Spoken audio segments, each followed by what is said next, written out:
You know, on this show, we ignore the spin, we ignore the garbage, we ignore what the Canberra Collective will tell us is what we have to think about a budget, and we can think for ourselves. That's why you watch this show and why I'm so grateful to have sat here for 15 years and counting.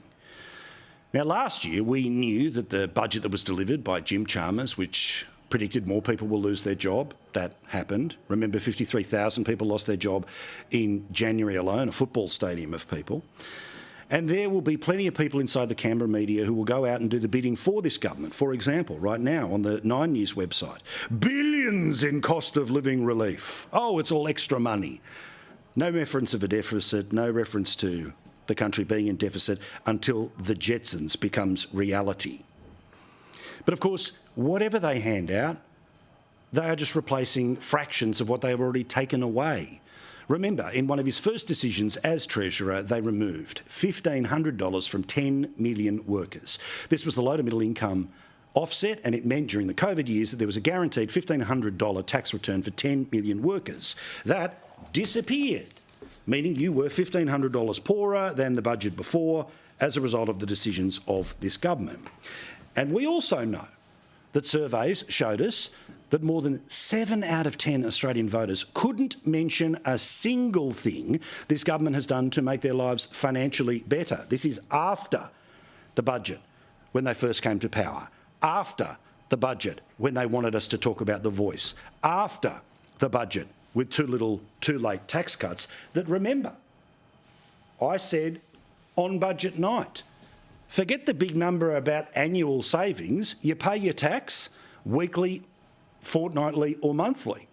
And for people who are on $40,000, $12 a week doesn't touch the sides of all of the things that have got worse under this government, let alone what, of course, they promised to do better when it comes to budget savings.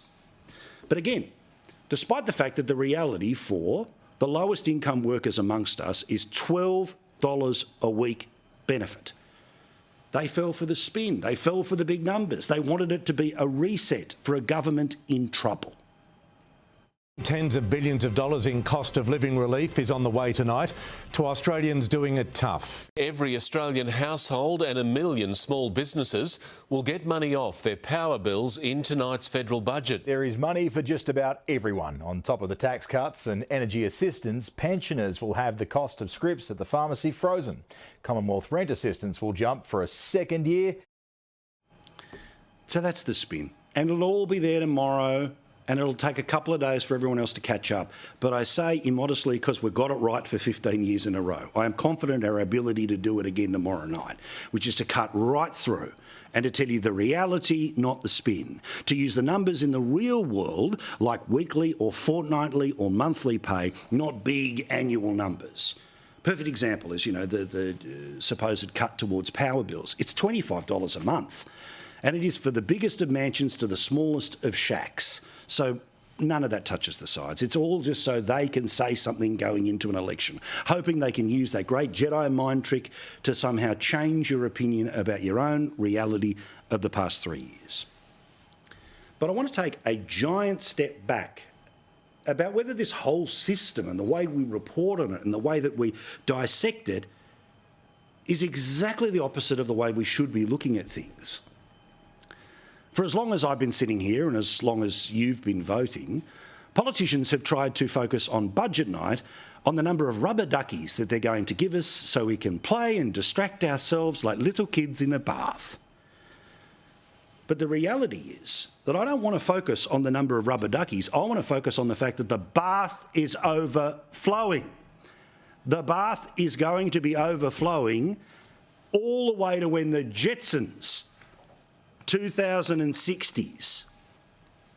And I also wanted to confirm something, or to double check, or to stress test something that many of us have felt over a long time, which is that government is getting bigger. It's in more parts of our lives. It takes more money. It spends more money. It just gets bigger and bigger and bigger because they basically want a triangle of dependency.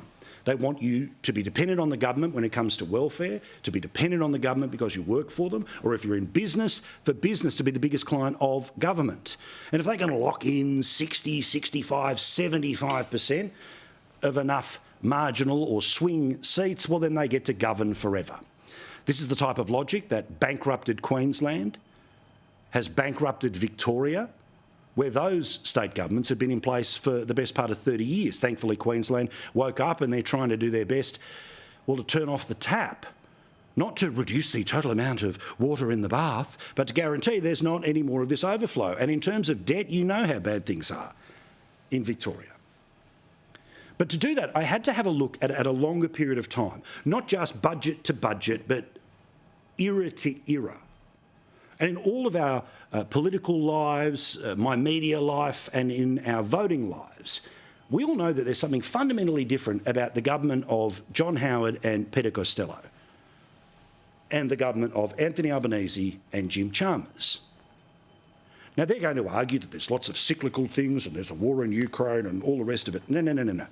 Let's compare the budget of 2004-5 to the budget of 2024-25, which was last year. You know those union super ads, compare the pair?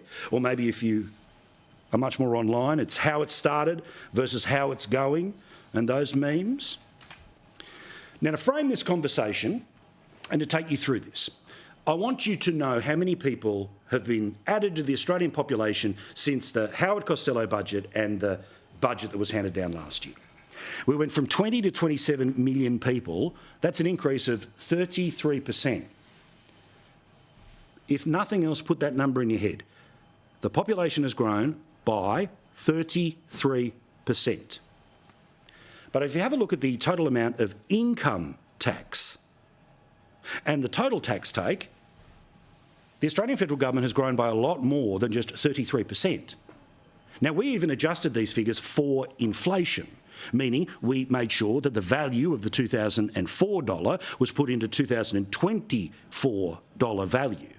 And as you can see, the amount of money going into the government goes from 150 to $492 billion. That's up 96% in 20 years.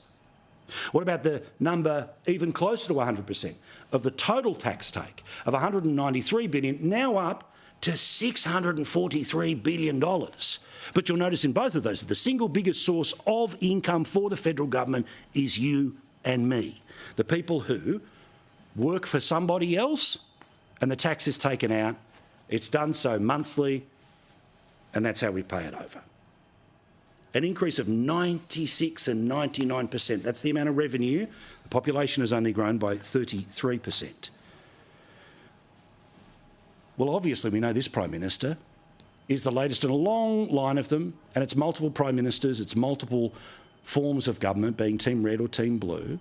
But we know this Prime Minister getting ready for a budget that will be in deficit, the first of deficits that go all decade and all the way through the 2030s, the 2040s, the 2050s, into the 2060s. But he doesn't care about the 2060s. He only cares about the next 50 or so days before the election. So this is his promises. There are about $40 billion so far this year.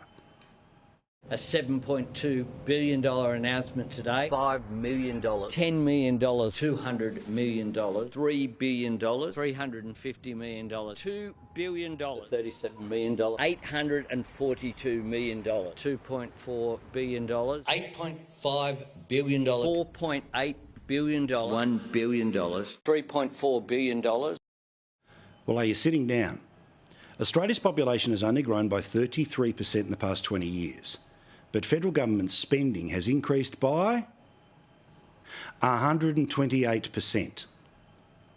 $192 billion has become $734 billion.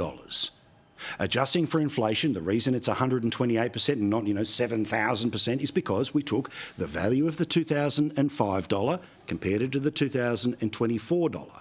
And even then, it is 4 times higher than the population of Australia. Now, there is a chance that perhaps the reason for the increase in spending is because the cost of things for a hospital has gone up or the cost of a tank has gone up. Okay, sure. But has it really gone up by 128% in 20 years? No. It's because governments of multiple stripes have baked things into the budget. So say in the Howard era, it'd be things like the family tax benefit. In the Gillard era, it'd be things like the NDIS. In this government, it is things like a building future made in Australia under the Rudd and Gillard. It's, of course, all things to do with clean energy that has all been supercharged under this government. But show that number again. The Australian population has only increased by 33%, yet the government spending has gone up 128.5% in the past 20 years. So, yeah, we are all frogs in a pot. And while they want to distract us with the rubber duckies, no. There's a problem with the bath. There's too much water overfilling, spilling onto the floor. And there are lots of places this money goes, like the total number of public servants that exist in Australia. Now, yes, technically speaking, a soldier could be a public servant, but we also know that a huge number of these people are the people sitting around saying, computer says no. Oh, sorry, computer says no. Thanks for your inquiry.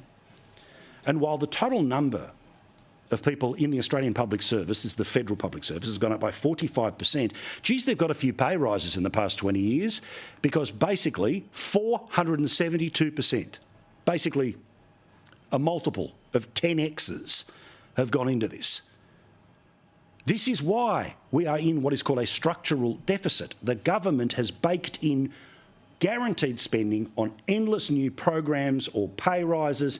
And again, I don't want the Australian government to automatically just tomorrow go back to where it was in 2020, but 2005. But we need to all learn together that it's not about the distraction. It's not about the speech that the Treasurer delivers. It's not about the shiny graphics or the what's in it for you calculator that'll be on all of those websites. As a machine, the thing is wildly out of control. I've got a couple of other ones here too. Now, that is the cost of federal public servants. This is federal, state and local public servants. Have a look at this for a blowout. 1.6 million 20 years ago is now 2.5 million. The population has grown by 33%, but the number of people working for state, federal or local government, it's up 56%. And what about the cost? From $21 billion 20 years ago, federal, state, local public servants, $232 billion, up 555%. And perfect way of maybe summing all of this up for you is that today we compared the number of federal government organisations, departments basically, that existed in 2004 and 2005, and we compared that to 2024 and 2025. Are you sitting down? 20 years ago, there were 710 government organisations. Now there are 1,322. Literally, even with, we tried this today, to put a list of those graphics, it would go beyond the end of the show, even if we were showing them really quickly. 86% explosion in the number of government departments. In summary, the population has gone up 33.5%. But the federal government income tax, adjusting for inflation, has gone up for 96%. The total tax intake is up 99%. The total spending is up $128.5 billion. The federal public service is blown out by 45%. The cost of those people, 427%. And government organisations are up 86%. That is an awful lot of rubber duckies.